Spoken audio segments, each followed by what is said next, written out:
Hey fools, welcome. I'm Jill Ralph here with Nate Weishauer, and we are here to take a very quick look at whether it is a good idea to be investing regularly in a rising market. So just for a little bit of context, the FTSE 100, it's up about 4% to date in 2013. Flashback a year, and we're talking about a 10% rise in the FTSE 100. So Nate, the question really is, 4%, not huge, but in 4 or 5 weeks, that's not bad. Is it foolish to be looking at shares and investing in a rising market right now? Well, I think it's particularly unfoolish to try and time the market. Regular investing is a good way to build up your savings and build up a nest egg, and it helps smooth out the fluctuations in the market. No one can consistently call the top or the bottom of any market, and by investing in a regular pattern and taking the emotion of where's the market right now out of the question, it can help you build a nest egg over the long term. It definitely is emotionally a challenge when you see a lot of green to wonder and question whether you've missed out on the gains. But like you said, foolish, we're long term, so we don't try to time the market. So speaking of right now in the market, are there specific types of shares to look at when you are staring at a sea of green? Well, yeah, I mean, when you're talking about the market being up 4%, the market is an average of all of the shares that are within that market.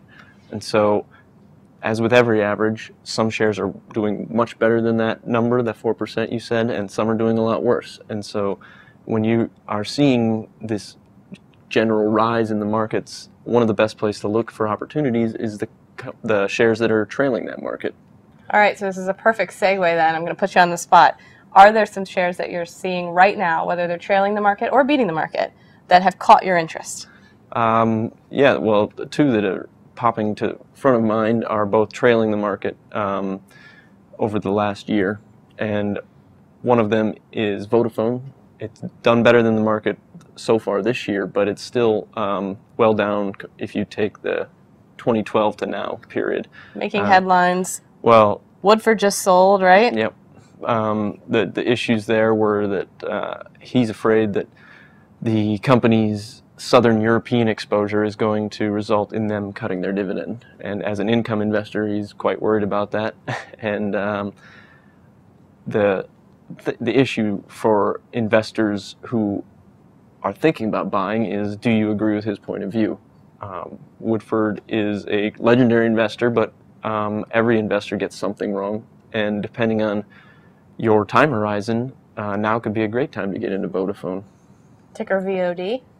And what about, you mentioned two. Yeah, the other one is a company that BG Group, they try to pull natural gas out of the ground all over the world. Their biggest potential projects are in Australia and Brazil. The problem there being they aren't delivering on production promises, and the market has fallen out of love with them. The potential is still there. It's just a question of how much investment it needs to go in, and when will they start seeing money flow back out of that investment. And so if you are a patient enough investor, or an investor who thinks they will start to deliver on these promises, this could be an interesting time. All right, great. So there you have it, fools.